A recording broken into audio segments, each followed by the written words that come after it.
Welcome again, ladies and gents, to another video lesson. Today, our focus is going to be understanding matter a little bit better. We've briefly defined what matter is when we were talking about atomic theory, but today we're going to delve into it a little bit deeper. And our focus for today's video is going to be to understand the different ways we can take matter and classify it into the various groups. So let's get started. First thing, let's review how we define matter. So you may remember when we talked about atomic theory that we gave these four kind of general definitions as something that matter is. So we call matter stuff in chemistry, which is very, very high tech and fancy schmancy. But basically, in order for you to be matter, you must be contained in this universe, because we know matter is the stuff that makes up the universe. So everything we see around us is made of matter. It's also going to be able to occupy space. So for things that are solids and liquids, that's very easy for us to visualize because we can see a table filling up a space in a room. We can see water filling our glass. For gases, it's a little bit more difficult for us to see that space being filled. The easiest example is a balloon. When you blow up a balloon, the air fills that space, which is why the balloon expands. So it is in fact matter. We know it also has to have mass. We could put it on a balance to go ahead and get the mass of that. And most importantly, it's made of atoms. And that's going to be where our main focus is today, is understanding how the atoms can come together to give us the different types of matter that we see in our universe. So we're going to go ahead and we're going to make a little flow chart. So if you flip the page over, you'll see the word matter at the top of your notes. Go ahead and follow along and fill this flow chart in with me. We're going to put some stuff on the left and some stuff on the right. And we're going to focus on the left side of the flow chart right now. So when we think of all the matter in the universe, there's basically two main groups we can break it into. And the first group is something called a pure substance.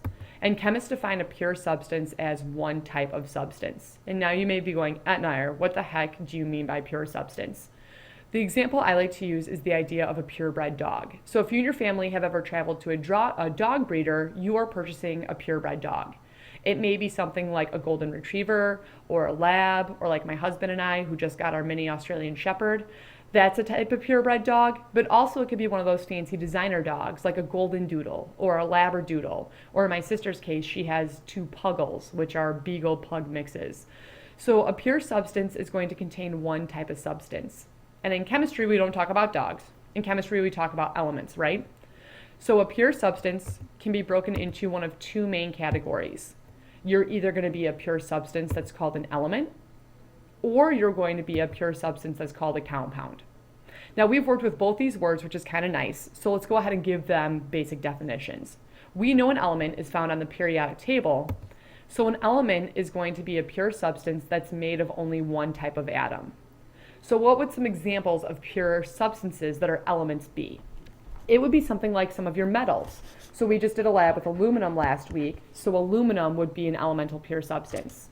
Or sodium, or gold, or silver. Any of those things are going to be elemental pure substances. But not only are your metals pure substances, so are your nonmetals. And that includes all your Hankelbriefs. So things like hydrogen, or oxygen, or chlorine, or fluorine.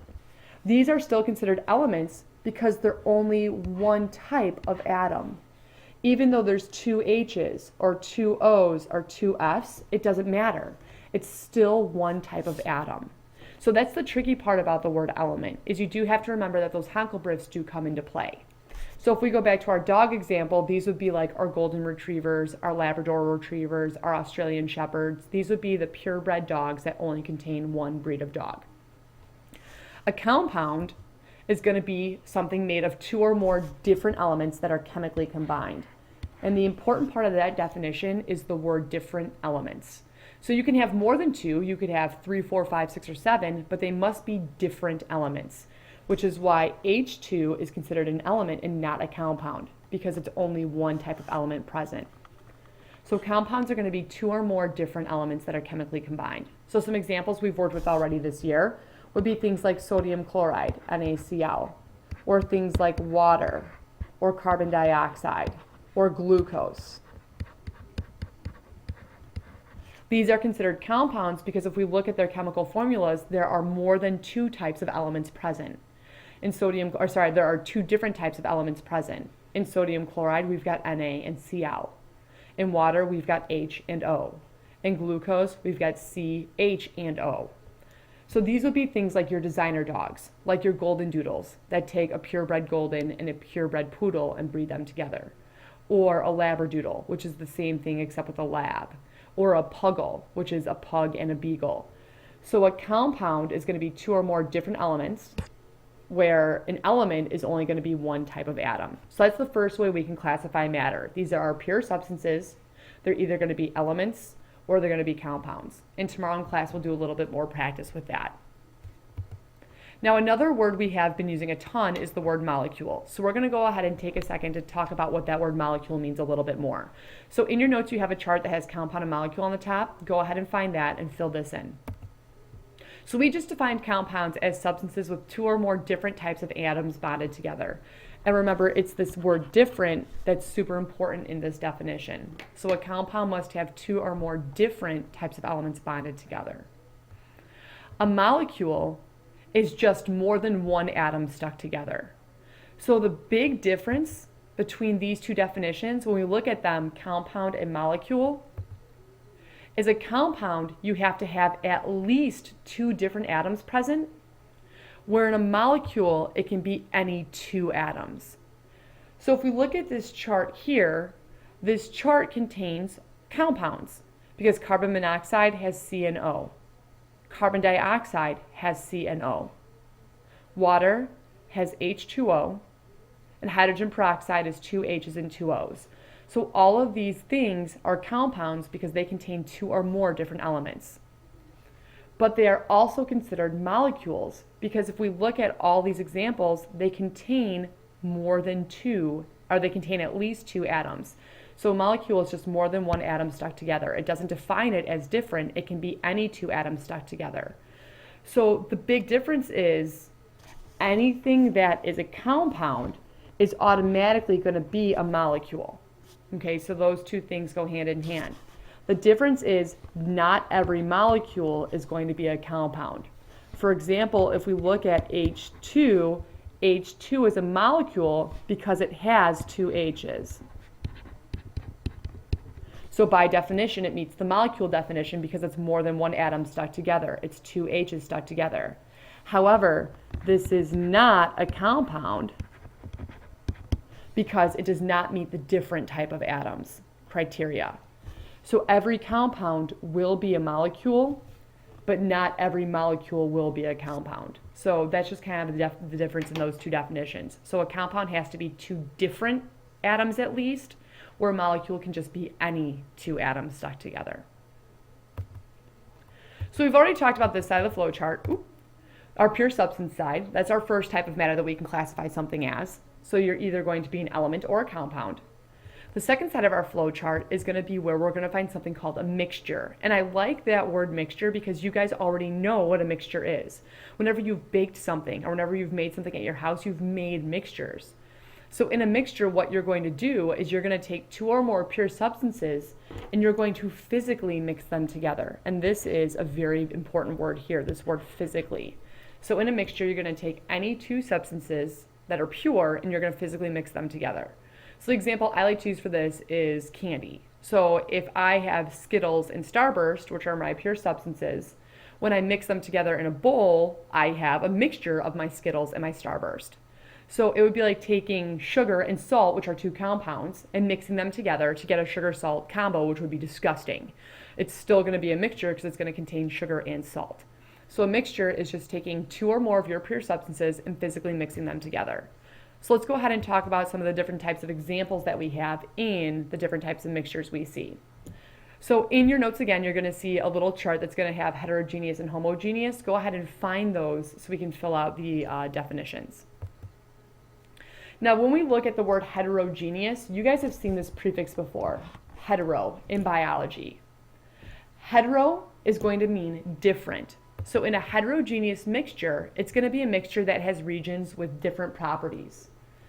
I use the fancy schmancy word chunky to give you a visual example of a heterogeneous mixture. When I think of the word heterogeneous, I think of things that are chunky. So a scientific example would be like sand water. This is a heterogeneous mixture because if we mix sand and water together and let it settle, what we'll end up with is all the sand on the bottom and the water on top. So our mixture is going to have a region that's all sand, and it's going to have a region that's all water. So we're going to see two physically different pieces to that mixture. So in a heterogeneous mixture, you're going to be able to see the different components that have come together to make that mixture. So that would be like our Starburst and our Skittle example. In a heterogeneous mixture, you're going to be able to pick out the different pieces of the mixture. So examples to get you thinking in terms of real world heterogeneous around you, that would be things like chili or cereal or oatmeal. If we think about chili, my sister-in-law, she hates beans. So if you have a pot of chili, she could go and pick out the beans from her chili and not eat them. And then my father-in-law would be super pumped because he loves beans. So he would eat all her extra beans. So it's heterogeneous because when you think about chili, you've got your beans, you've got your meat, you've got your sauce, you've got chips, you've got cheese, you've got onions. You've got all these different pieces that are making up that mixture that you can physically pick out if you don't like one of them. In our cereal bowl, you can see you've got milk, you've got the cereal, you've got fruit if you put that on there. Each of those things has its own property that you can go ahead and use to separate that mixture out. And in oatmeal, you've got the oat part. Sometimes you've got fruit, other times you've got the liquid. So again, it's heterogeneous because it's got that kind of chunky vibe. So in a heterogeneous mixture, it's going to be kind of something that you're going to be easily able to separate by kind of picking out the pieces. A homogeneous mixture, conversely, is going to be different. We know the prefix homo means same. So in a homogeneous mixture, this is going to be a mixture that looks uniform. So the example I like to use for this is salt water. If we look at salt water, it just looks like regular water. The only way we know it's a mixture is when we go to drink it and it tastes nasty. It tastes like salt. Since salt dissolves in water, we're not going to be able to see any of that salt anymore. So it just looks like it's a uniform composition. So homogeneous is going to look uniform throughout the whole mixture. So some real world examples for you guys to think about are Gatorade. Okay, Gatorade, it has electrolytes, it has sugar, it has flavoring, but it's uniform. It's not like you're drinking a gulp of Gatorade and you get some salt in one gulp and the flavoring in the other gulp. It's all mixed together and uniform. Or Kool-Aid, okay, you've got your sugar, you've got your Kool-Aid mix, you've got your water, and it's all evenly mixed within that Kool-Aid mixture. So homogeneous is going to be kind of uniform. Heterogeneous is going to be chunky. So we can go ahead and add that into our flow chart now. So the two types of mixtures we have are your heterogeneous or your homogeneous mixtures. Now, one word you want to make sure that you write down is this word right here, solution. Solution is the word that chemists use for a homogeneous mixture. So you need to know that those two words mean the same thing because I will switch back and forth between those two words. So as we know, if you're a heterogeneous mixture, your composition is not going to be the same throughout. It's going to have that chunky vibe again. So think about your chili or your Starburst and your Skittles. Those are going to be kind of your visual images. And your homogeneous solution is going to be uniform. So the composition will be the same throughout. So salt water, Kool-Aid, Gatorade, those things are going to be homogeneous in their composition. What we'll do tomorrow in class is we're going to start with an activity to help you guys understand these words a little bit better. And then we'll go ahead and get into more of a graded activity with you guys actually taking matter and classifying it into one of these 4 groups. So on your Google form tonight, all I'm asking you to do is write any questions you have on the content from this video. There's no questions for you to answer, just write down anything you have for me. And I'll be checking in your notes tomorrow. Have a great night, guys.